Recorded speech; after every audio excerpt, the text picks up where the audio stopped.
Our city. We are proud Latinos living with our families in a city that we see prosper, where our children are growing generation after generation in our neighborhoods. This year, we will have elections for mayor, and we have to think, what is the benefit that our Latino community has received and what we deserve? How many Latinos have important positions in City Hall? How many Latinos have important positions in the public schools? With a budget of over $1.2 billion, how much are they investing in our neighborhoods, in our businesses? What is the crime rate and why haven't done anything in our community? What are they doing in our streets?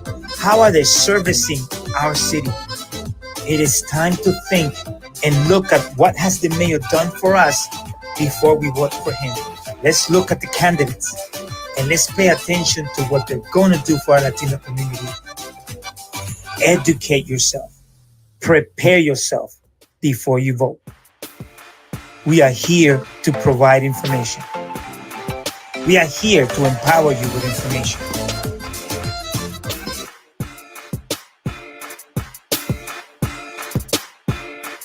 You're watching Basement Politics with my dad, Freddie Rapp.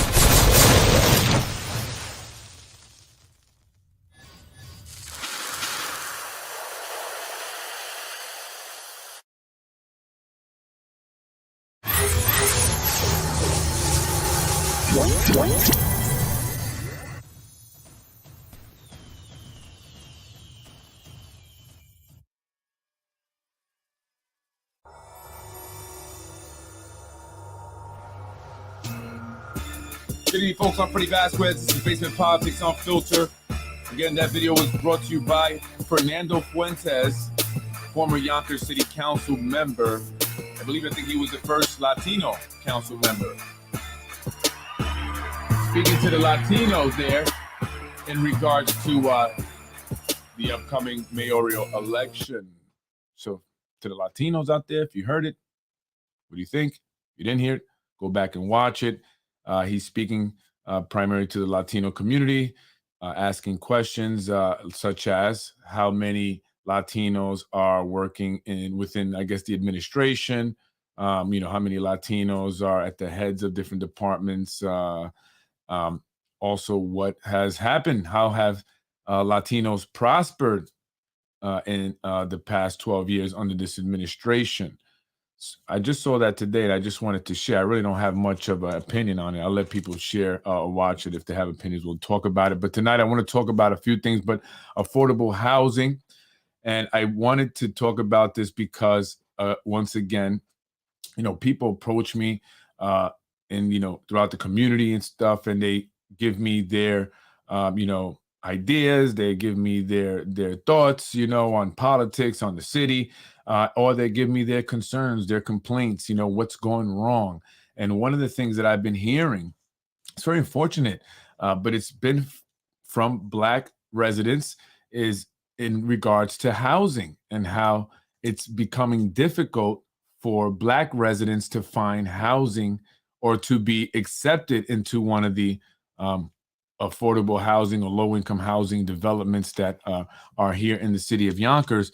And I'm not saying there's discrimination. I'm not saying that, housing is, anti-Black people. I'm just wanted to talk about it because, again, I had other individuals come up to me in regards to housing, a Black resident of the city of Yonkers. And I wanted to discuss this, talk a little bit about housing. What is the MHACY, Municipal Housing Authority of Yonkers? What is a housing authority? But this is some of the things that, have been brought to my attention.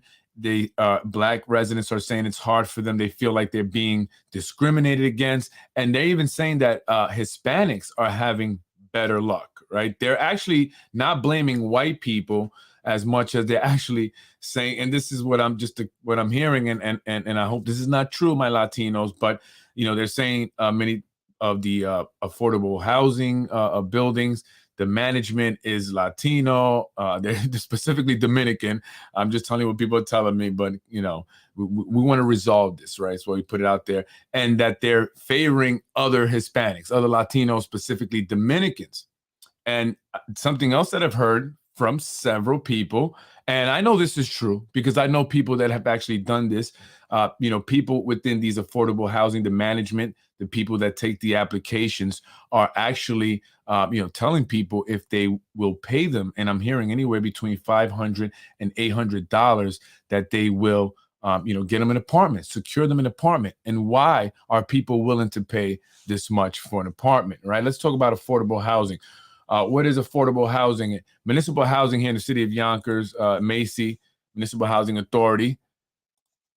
President is Wilson Kimball, and that's actually where Lakeisha Collins Bellamy, you can see her there next to Wilson Kimball, the woman in green, who's the president. Lakeisha Collins Bellamy works for housing. And I know there was that whole thing with the Hatch Act early on when she became city council president. They were questioning whether or not she was eligible to run for city council president because of the way she was compensated or who she was compensated by, the federal government. And I don't want to get too much into that. I don't know all the details about that, but and I'll get into this. Why is it city council members living in affordable housing? And I'll talk about that in a second, right? What are housing authorities, right? Municipal Housing Authority of City of Yonkers, and then Yonkers Housing Authorities. They're independent agencies governed by the U.S. Department of Housing and Urban Development, not local or state government, actually. They provide rental housing and assistance to low-income families, the elderly, and those who are disabled.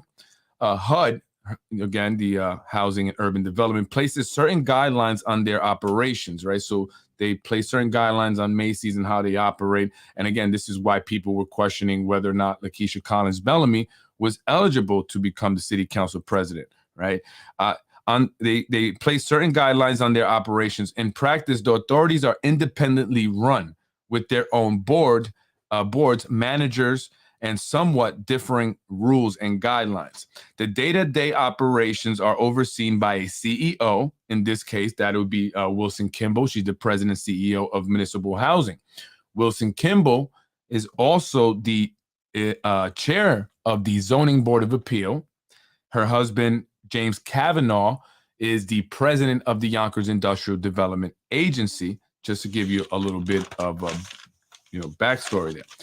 For many housing authorities, local governments do play some role. So in Yonkers, the city of Yonkers, the government does play a role within municipal housing, right? The mayor actually appoints the individuals like Wilson Kimball to those positions. So she was appointed by the mayor.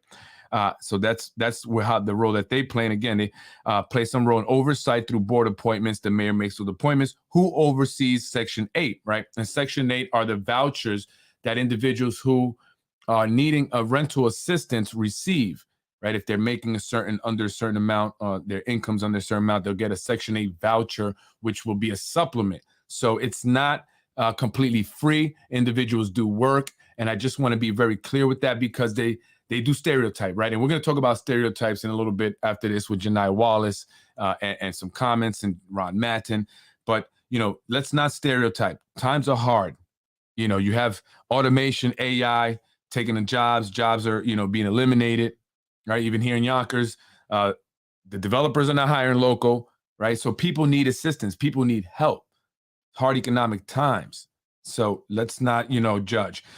Public housing developments are always overseen by a housing authority and often oversees Section 8 vouchers as well. However, Section 8 programs are sometimes overseen by local nonprofits instead. And I'll show you that here as MHACY, Municipal Housing Authority, has formed a nonprofit called the Mulford Corporation. And there are other nonprofits like West Hab, and these individuals also, secure vouchers that they give to their residents. So, you're providing affordable housing, but this is a good hustle, right? It's like a landlord, and you're always going to get your rent money, right? You always got the rent money coming in from the federal government. So, however, Section 8, housing authorities are entities are entirely or largely dependent on funds from HUD. So housing authorities get most of, not all of their funding from the federal government, from housing and urban development. And what is the purpose of the municipal housing?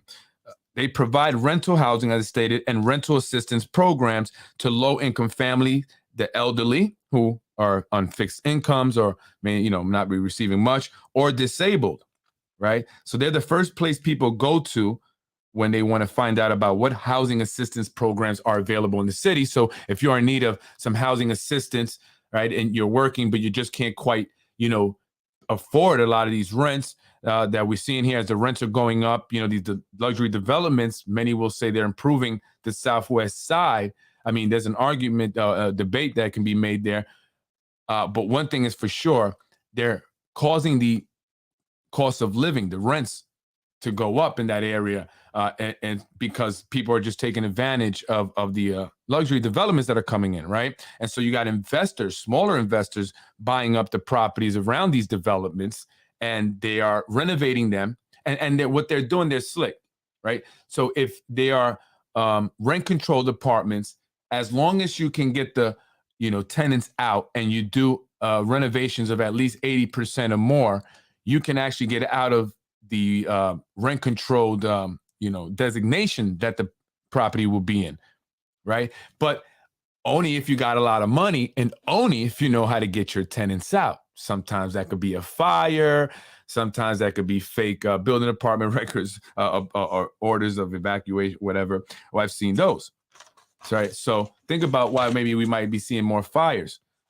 So often there's a long waiting list for housing assistance, especially for housing choice vouchers or Section 8 programs, and for public assistant or public housing units managed and maintained by the housing authority. So that's why people are willing to pay $500 to $800. And I know this is real because I know people that have done it personally. And, I don't know how to feel about that. Right? I don't know how to feel about that. I guess it sucks because if you cannot afford the $500-800 to pay to get yourself put in the line, you're going to have people cut you. You're going to be waiting. And depending on the building, if it's a new building that just opened up, everyone wants to get into that building. So everyone's putting in their applications. And so it's a process.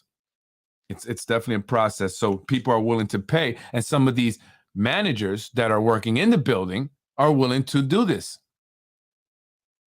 And so I've had Black residents come up to me and say, "Hey, Freddie, this is what's happening." And they're and they're saying it's the Hispanics. Guys, they're saying that it's, they're coming up to me. And I have to say, yes, Blacks, as I've been saying it here in the city of Yonkers, are primarily the group that's being pushed out. They are leaving Yonkers at higher rates. But a lot of people are leaving Yonkers and a lot of people are being priced out. And so this is what these housing authorities are supposed to do.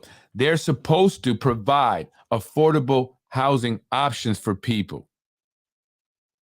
But MHACY seems to be struggling, so they had to create this other corporation that I'll get into. Vouchers, housing choice or Section 8 vouchers provide rental assistance to citizens who would otherwise not be able to afford the rent to rent an apartment. Voucher holders can look for housing in the private market as long as the landlord accepts Section 8. Voucher holders pay 30% of monthly income in rent. So they pay 30% of their monthly income in rent, and then the Section 8 voucher, supplements the difference, right? So vouchers require that family income cannot exceed 50% of the median income, or AMI. And that's something also that we've heard our elected officials talk about, the area medium income, or the average medium income, area medium income. And that's, the average what people make within the county of Westchester. Yonkers has to follow the county AMI, and our elected officials here have been trying to get a Yonkers specific AMI because there are many towns. Yonkers is one of the wealthiest counties in the country, not the state, in the country, right? It's right up there with Orange County in California. So, so we have Scarsdale, you got Bronxville, you got those Eastchester, you got, those affluent communities where, you have people who have a lot of money, they pay a lot of taxes and stuff. And so, Yonkers gets grouped in with those places, and they, say it's not fair. Housing crisis. So this is why also I bring it up. It's important. We are in a housing crisis. We are in a national, local, state housing crisis, right? People are struggling to find affordable places to live, and people are having to move out of Yonkers. People cannot afford to find an affordable, safe, and healthy place to live, because I've seen some apartments. People have called me to their apartments.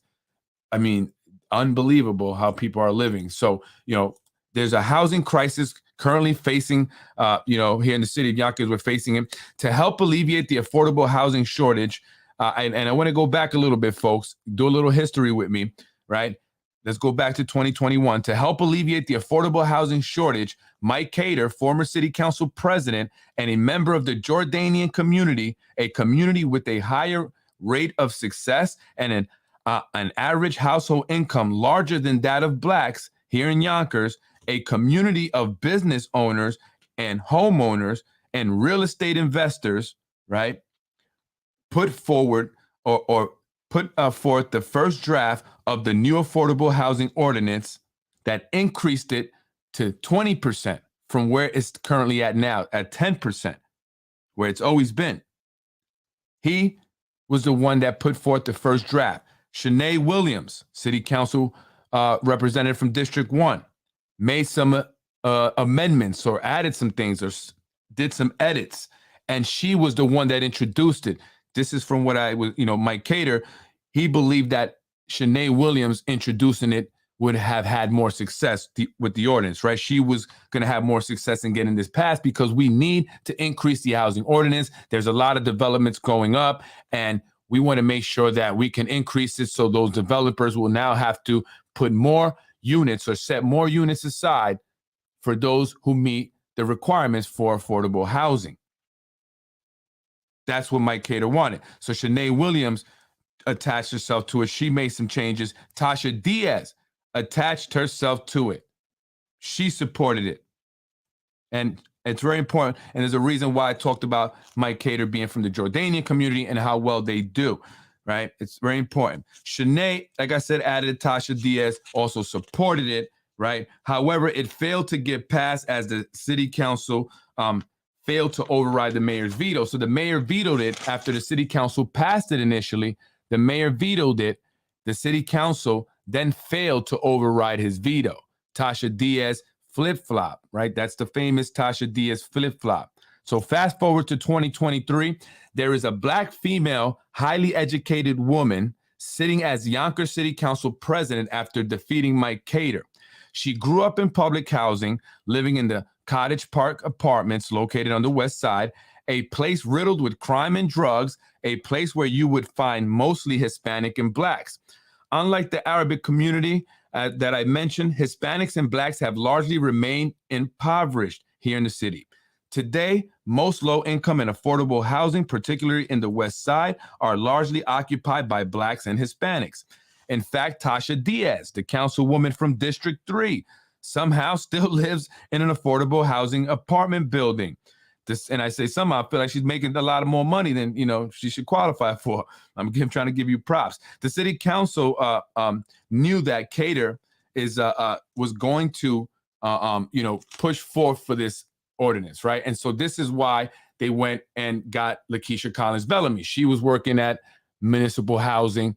She was supported by Wilson Kimball, the president of municipal housing. She was supported by Zahi Jerez, as I mentioned this, and they needed to get Mike Cater out because they didn't want this to pass, right? They didn't want this affordable housing. The developers did not want this. They didn't want to have to put more than 10% into their buildings. And if they wanted to opt out, they didn't want to have to pay more than the 10% required number of apartments, right? Because they would have to pay, okay, if you don't put the apartments, then you got to pay a certain amount of money per apartment that you are supposed to put in there and put it into an affordable housing trust fund so that affordable housing could be built somewhere else, primarily on the west side, right? So again, Lakeisha Collins Bellamy is now the city council president. She grew up in low-income housing in Cottage. Tasha Diaz, councilwoman from District 3, lives in affordable housing, right?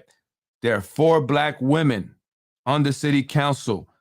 Shanae Williams, the district representative District 1 representative, immigrated from Jamaica. She's an immigrant, like most of us are, right? We're immigrant, but she immigrated. Like many immigrants who come here, they are impoverished. They are in need of low income and affordable housing. So she should also be able to relate, right? Tasha Diaz, Lakeisha Williams, Shanae Williams. I'm sorry, Tasha Diaz, Lakeisha Bellamy, and Shanae Williams. They should be able to relate to those who need affordable housing, those who are living in low-income housing.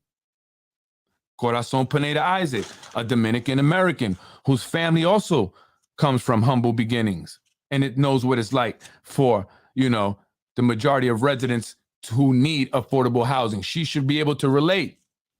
Many of those who are in need, and as the Black residents who have been coming up to me, they're saying it, Freddie, there's a lot of the Dominicans, they're moving in and they're discriminating against us. So I'm putting it out there. So if that's happening, keep an eye on it, can stop, right? We shouldn't be discriminating against each other, all right? But Corazon, as a Dominican, should also be able to relate what it's really like to need low income or need affordable housing, need rental assistance, need affordable housing that is safe, healthy, and not restricted to the West Side, right? But they have failed to produce a new affordable housing ordinance in 2 years. In 2 years. They have failed to produce a new affordable housing ordinance when it is the primarily Black and Hispanics that are in need of affordable housing. And I don't want to confuse it to a low income. The affordable housing is for affordable housing. Why? Why has there not been a new ordinance passed? For minority women, super majority. What does that say when the 4 women of color on the council, the super majority who come from housing or low income, affordable housing, have failed to pass a new ordinance? In fact, they have given it very little priority. In my eyes, they have prioritized the needs of the developers, the wealthy individuals that are not from Yonkers who are coming here, whose developments are pricing Blacks and Hispanics out. Being built in the Southwest Side, their community, where they have been pretty much pushed into that corner there, and now they want it. Prime real estate. But they don't want to have to put 20% affordable apartments in their developments. And so that cannot pass. And if you look at these women who have largely contributed to their campaigns, the developers. So I want you to know who they truly represent and why we don't have an affordable housing ordinance yet passed. So I just thought that was interesting. So Mike Cater, the man who grew up in a house, lives in one now, is successful, was the person who genuinely was concerned with the needs of those seeking or living in affordable housing. There is an affordable housing crisis. Increasing the housing ordinance should have been their number one priority. Of course, besides education, safety, and their priority or their primary responsibility, I should say, the budget. It would have been extremely powerful. Think about this. Lakeisha Collins Bellamy, the first Black female city council president who grew up in low-income housing, to have introduced the new housing ordinance that would have been passed.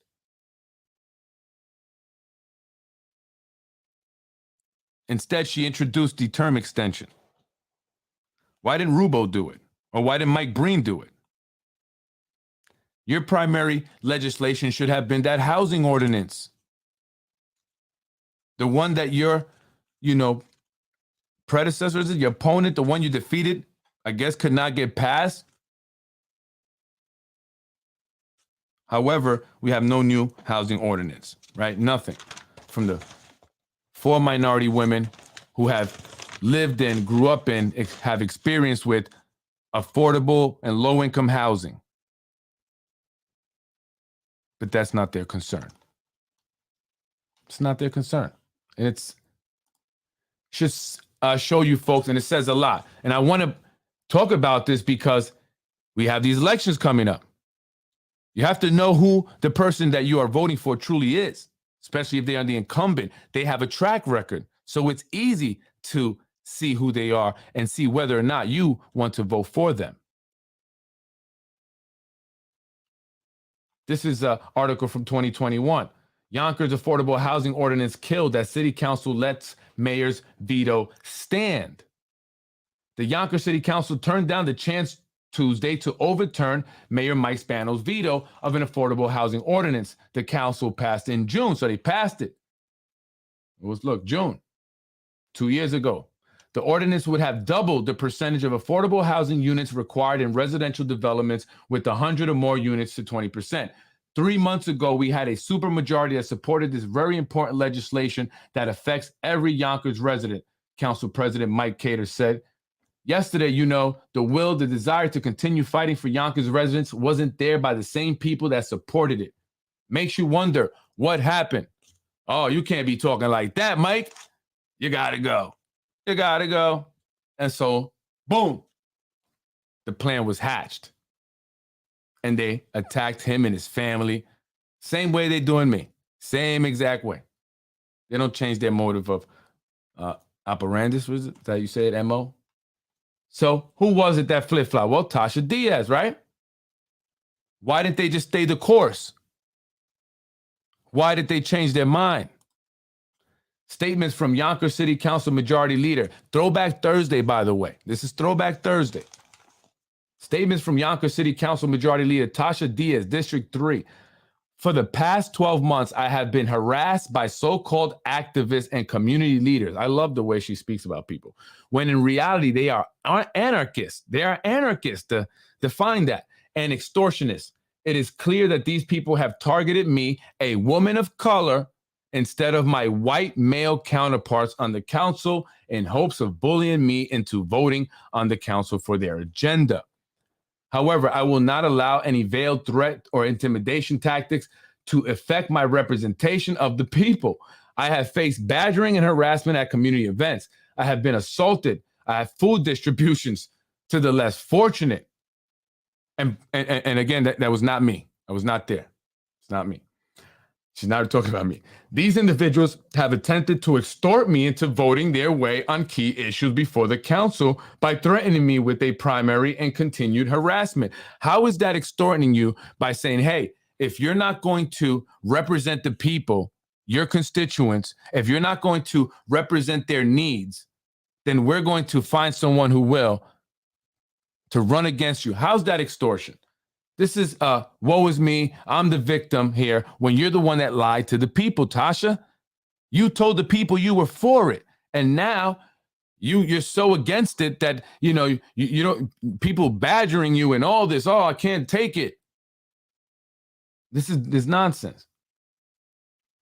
I did support to keep the affordable housing ordinance at 10% for the time being. At 10%, we ensure our communities to have guaranteed access to affordable housing.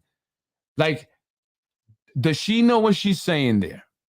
At 10%, we ensure our communities to have guaranteed access to affordable housing. Okay, so the people that came up to me, some of them having trouble finding or getting access to affordable housing. Tasha, people that look like you, not the white male counterparts you speak of.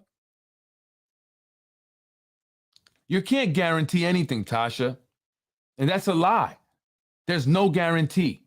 The fact that while Yonkers makes up 20% of Westchester's population, it makes up a majority of the affordable housing in Westchester signifies that our current affordable housing ordinance is working better than anywhere else in the country.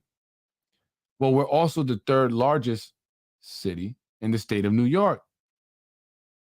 Once a better plan is figured out, I look forward to passing it. Now, this was in November 28, 2022. Oh, okay. I guess she was going back.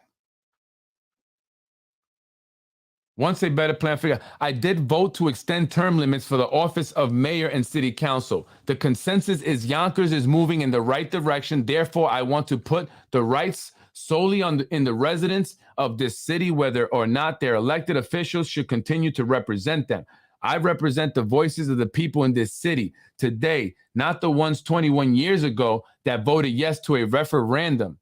Well, disrespectful. There's, people are still alive, Tasha. I stand proud of my voting record as a councilwoman. I look forward to continue delivering for the people of Yonkers. But she has not delivered for the people of Yonkers. You've delivered for the developers, Tasha, because by killing the affordable housing ordinance, you helped the developers. You wanted to, quote unquote, guarantee that there would be more affordable housing, then you needed to increase the affordable housing ordinance because that would have increased the requirement. You think those guys were going to leave? No. They're not going anywhere. They'll figure it out. They'll figure it out. So that was her response. Yonkers City Councilwoman Shanae Williams has renewed her call to revisit the city's affordable housing ordinance. Yeah, this is November 13, 2020. And revise the law to increase the percentage to affordable units that developers must build from the current 10 to 20%. So they're just stringing you along. Stringing you along all the while these developments are going up. Once they decide to pass it, it'll be too late. The buildings will be up. They'll be grandfathered in. Doesn't matter anymore. This is what they're doing. They're playing you. Just understand that you're getting played. Williams has taken to social media to force the issue and to try to get her revised affordable housing out of the city council real estate committee chaired by Councilman John Rubo. Several residents have contacted my office for updates on the affordable housing ordinance. I'm happy to provide a full summary and update to all. The city council current HO requires 10% of market rate housing to be affordable based on the Westchester County's AMI. The proposed AHO that I introduced with Council President Cater in February 2020 calls for 20% affordable housing and changes the AMI, blah, blah, blah. My objection to the proposed legislation was to place in the committee, and you should see that. I put that video up, and they kind of go back and forth. Corazon Pineda Isaac. She put it in the hands of John Rubio, a.k.a. John Rubo, a Republican. She also was responsible for naming him chair to the real estate committee. Well, he's a Democrat now, but at the time he was a Republican. And so you have to see what they do. Look at the actions, forget their words. They don't say anything. It's a bunch of fluff. In fact, they say the exact same things. If after a while you just realize it's the same thing. And if you look at this article from yesterday's podcast, I read the comments from three of the candidates. They all said the same thing, exact same thing, right? So forget their words. What actions have they taken? That's what you have to determine. And sure, I'm not talking to the folks who are going to vote for this person because that's their friend, or this person because they hooked me up. I get it. It's a lot of that going around. That's another thing, people, always constantly make me aware of. I'm not going to say any names, but that's for another podcast when we talk about that.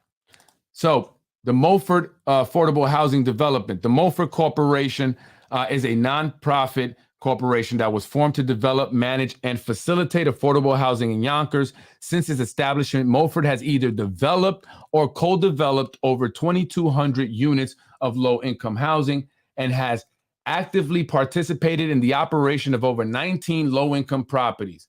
In addition to its development-related activities, Mulford works with local organizations to provide education, arts, and supportive services to the community. Now, this is a mission and vision statement. This is what you do when you start an entity like this, 501c3, a nonprofit. It also allows you to help solicit grants. So you see how they are smart enough to include Mulford works with local organizations to provide education, arts, and supportive services to the community. So they're not just providing affordable housing. No, we got to get as many grants as possible that are being put out there by our government that are being funded by us taxpayers. The principal officer is a gentleman by the name of Brian Sweeney. I believe he might be an ex-baseball player. So he's an investor. This is a private nonprofit organization. But don't let it fool you. Has either developed or co-developed over 2,200 units. What does that mean? Does that mean that you knock down the buildings and then rebuild the ones that were already there? Because that's what they've done mostly, right? The Mulford Corporation, they knocked down Mulford Gardens. But here's the funny thing. There were 500 apartments when they knocked it down. When they went back up, they went up with over a little, just over 100. So they actually reduced the number of affordable housing. And it's actually mixed use, I believe, now. And the Mulford Corporation, through various entities that are for profit, own the properties now, no longer MHACY's, Municipal Housing.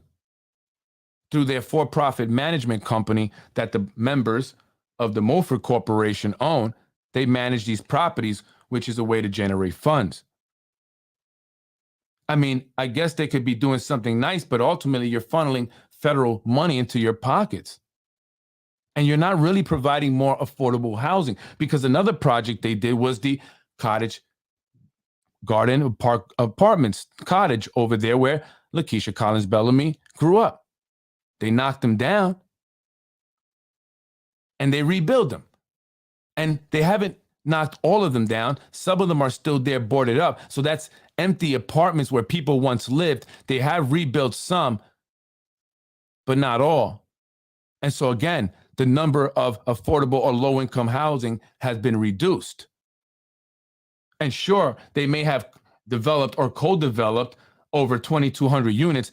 That doesn't mean that they added 2,200 units. Another redevelopment they did was the chicken coops on Woburn, where they redid them. They didn't add anything. They just renovated them, improving them, because they have a long-term plan. It's a long game. One day, these people won't be here anymore. These are their properties now. They no longer belong to MHACY. They own it through this subsidiary that was formed, this nonprofit through MHACY. Why do you think they did the lotto? They reshuffled the deck. Technically, we manage these properties. Technically, these are our properties now. They're in the hands of private individuals. They don't want just anybody there. So we got to reshuffle the deck. Absolutely. It's all a shell game. Do you know how many LLCs that are attached to this Mulford Corporation? You look at the tax returns, and maybe it's all legit. I don't know. Maybe someone could come and explain it to me. Come on the podcast. I'd love to understand it because it's very confusing. I'll just give you a quick example. This is their tax return, the Mulford Corporation, the nonprofit.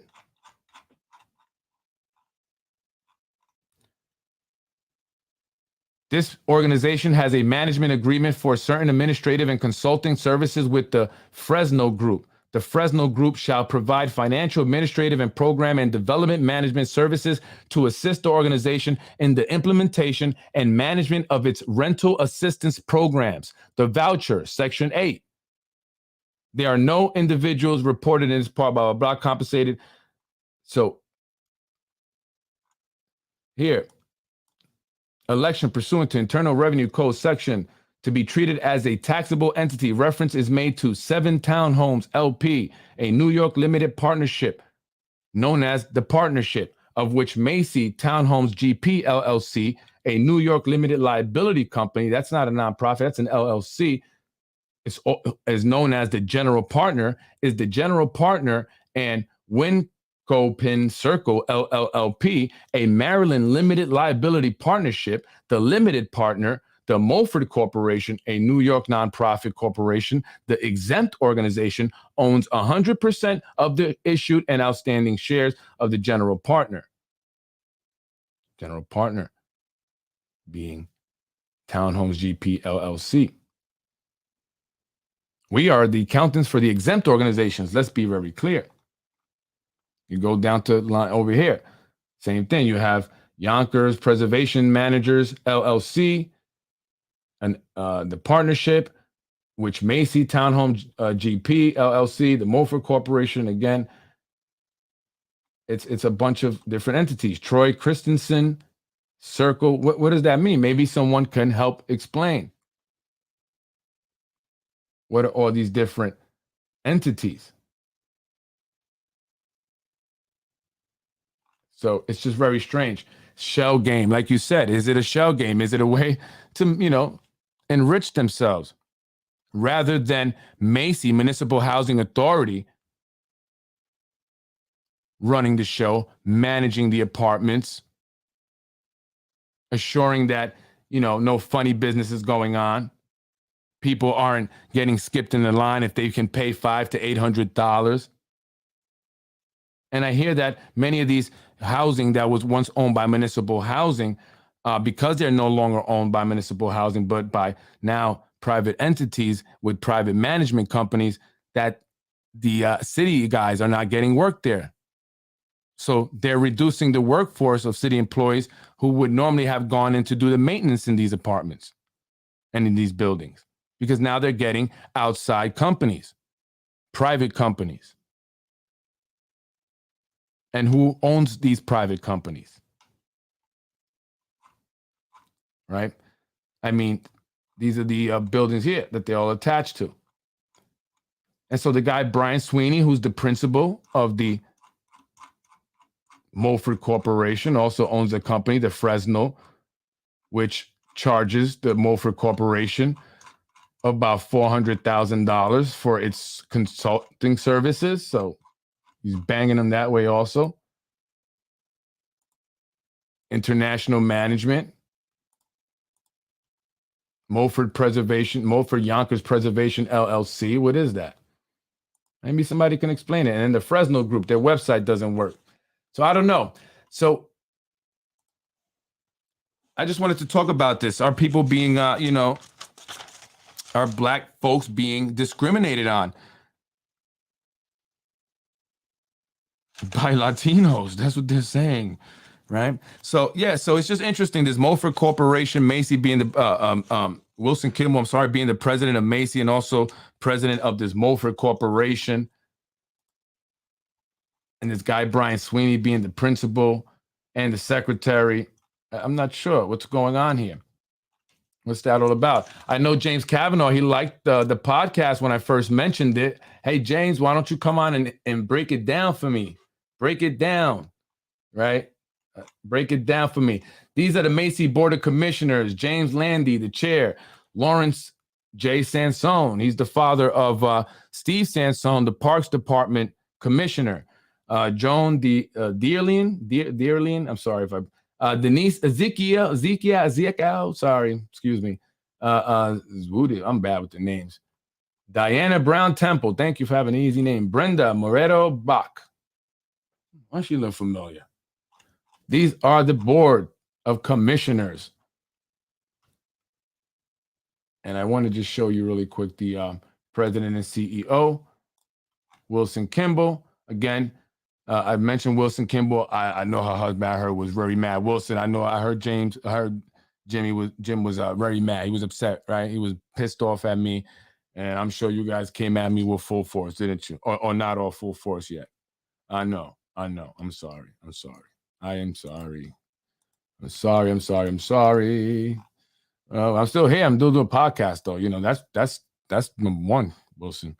Wilson Kimball and James Kavanaugh were upset with me, and they may still be because of I spoke about their New York State Inspector General investigation that they were investigated while they were at another authority, the Battery Park City Authority in Manhattan. And, there was mismanagement of funds, misappropriation of funds, an apartment, this lavish spending and stuff. And, just before the investigation was over, they made their way to Yonkers. So I spoke about that. And I know that, Wilson was upset. She was very upset. Yeah. Well, I'm just talking about the information. You guys are public figures, right?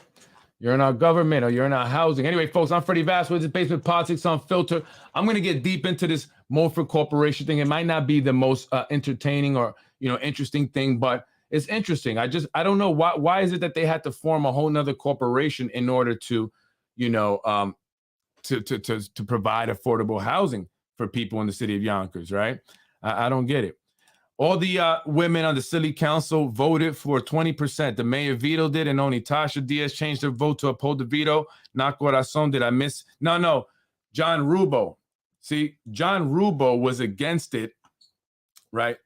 Then he was for it, so it passed, and then he went back to being against it. So, no surprise with him, right? He's a flip-flopper. We know what he's about, right? He's all about where I can benefit, right? I'm going to go there, wherever that is, right? But John, you've been low lately. You've been low lately. And, I hope you're all right. I hope you're okay, brother. I'm praying for you. John is going through some stuff right now. Did you get the cream? Get the cream. It'll help. Anyway, folks, I'm Freddie Vasquez. It's Basement Politics Unfiltered. I'm up out of here. Is there anything else? I think there's something else I want to just touch on. You guys see this, man? So I talked about this, Sweela. Oh, yeah, let's talk. Let me just play this real quick. Good morning, everyone. There's no secret that I have a sore spot. It is a secret. Check this out. Tasha Diaz. This is the grand opening ceremony. The groundbreaking ceremony of the new training facility for the Yonkers Police Department and the Fire Department, which I think is great. I didn't look into it, but I'm hoping maybe they're going to be learning some, high-rise stuff. You know what I mean? But I did see that they are going to be doing canine training there, which is great. That way they won't be trespassing anymore on people's properties throughout communities. Well, my community anyway. No more trespassing with your dogs, guys. I'm glad. So Tasha Diaz went up to speak. She was really eagerly waiting. You could see her there. She just couldn't wait. So, our Majority Leader, Tasha Diaz. Thank you. Hello, good morning, everyone. There's no secret that I have a sore spot when it comes to police and fire. So when this idea was brought to the city council about 3 years ago, we made sure that this was implemented. Why? Because it's for the betterment of the city. I want to say thank you to our mayor, because he's the one that stood behind us and said, you know what, if they need this, we're going to get this done. Our children will be able to come here and train as well. Empress Ambulance can come here and train as well. We will save the taxpayers money because we will be training on our own facilities. And that's what it's about, making things in Yonkers that we have of our own. So thank you to police and fire. Good luck and stay safe, because you always keep us safe. Thank you. Boy, Tasha Diaz knows how to butter up the Yonkers Police Department specifically. She had a lot of juice with the police at one point. Maybe she still does. According to a business owner, she had the police department all up in his business. Folks, this is what they do, right? Before I even started my day, I met a business owner where Tasha Diaz's daughter had worked. She got into it with the business owner because the business owner had moved her to another location. She didn't like it. This is a true story. The business owner and I talked. I will testify. And so the business owner moved her and she got upset. She got into it. She called Mom Dukes when she was arguing with her boss. She flies up there, right? And then brings the building department. This is true story. This is what the business owner's telling her. Building department, police, fire department, and starts trying to shut them down, looking at everything. So this is what they do to you. This is what they will do to you. I'm not the only one. This is why I speak out about it. Tasha Diaz did that. And so the guy said, he was being harassed for a while. His customers would get tickets. He would get tickets after, she was threatening him, cursing at him. And you know what he said pissed him off the most? That she spoke down to him. This is what he said. He was an immigrant. He said, I immigrated here. I worked hard and I opened up one store. I opened up a second. I own real estate now. I'm not, this is what he's saying. He was really upset about this. I'm not, some, a stupid, immigrant that can't speak English. This is what he was saying to me. He was very upset about that because she spoke down to him. She belittled him. And that's what she's known for doing. We've seen her do it at city council meetings. She's called constituents beggars. This woman has a real problem. And so That's a true story. That's what she did to somebody. So this is what they do. Put them on blast. And she gets away with assaults too. The Minority Leader, City Council, Mike Green. Wow, it's great to be here today. Whoever had the idea, that first idea to do this, thank you very much. We all piled on and got on it. This is going to be great. I can't wait to see how this opens up. This is something Yonkers needs. This is Yonkers moving forward, doing the right things in Yonkers. So congratulations to everyone. And whoever thought this up, God bless you. Thank you. Thank you, Councilman. I'm sorry, Mike Breen. Like, I'm gonna. Whoever thought this up, great idea.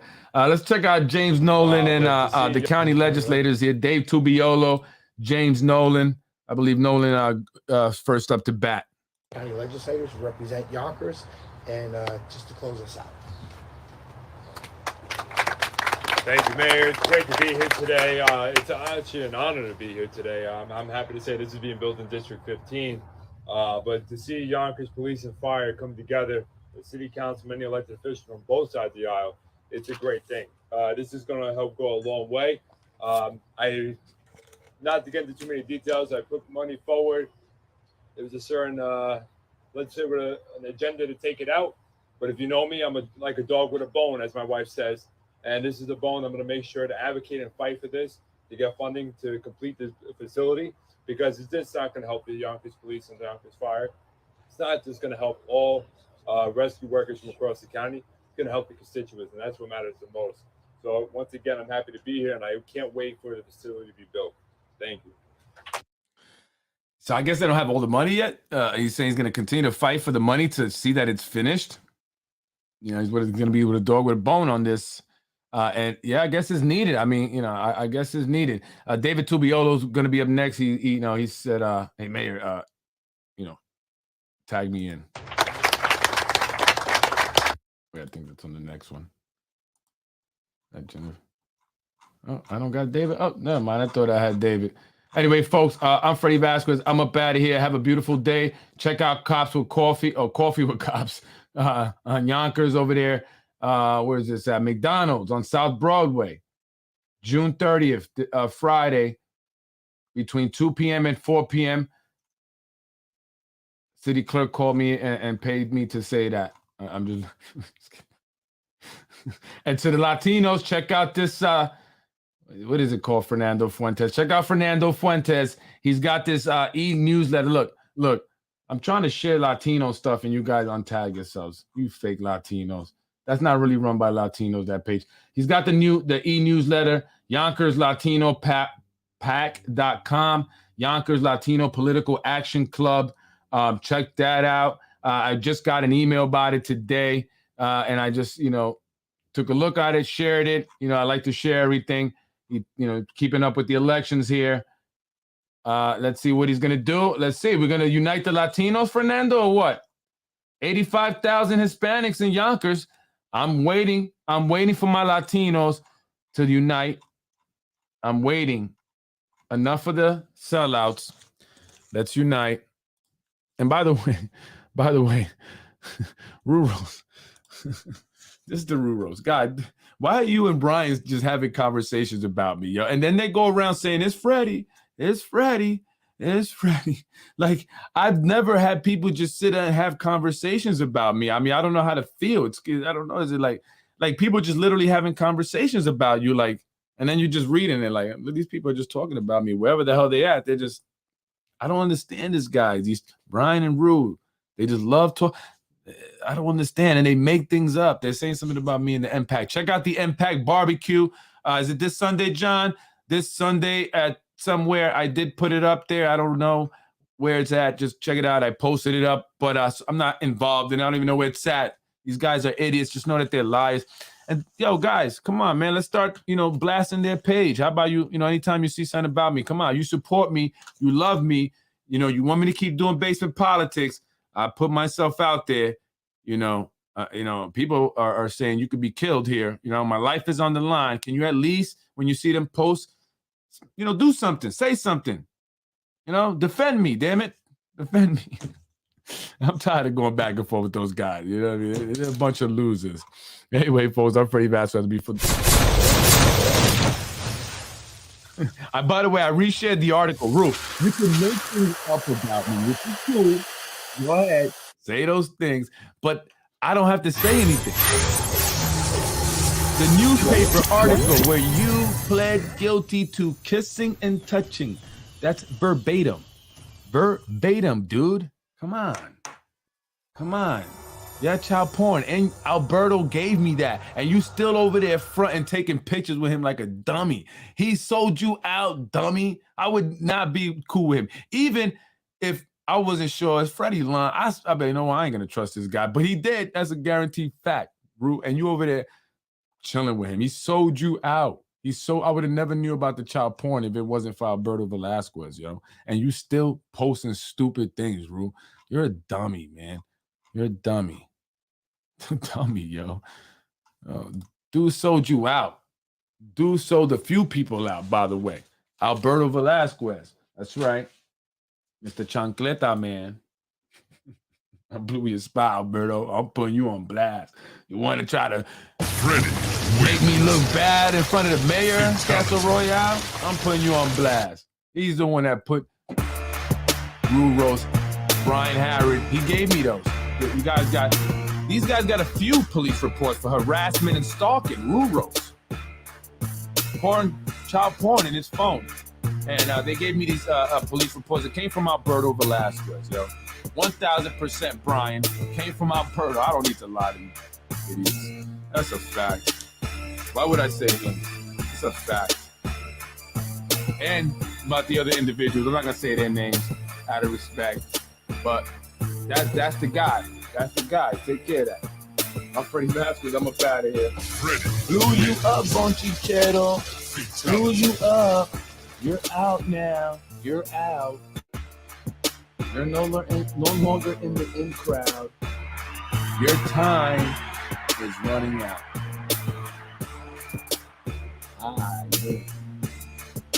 Freddie wins. Fatality. No! The podcast is going to remain. I'm telling you. I'm good at it, right?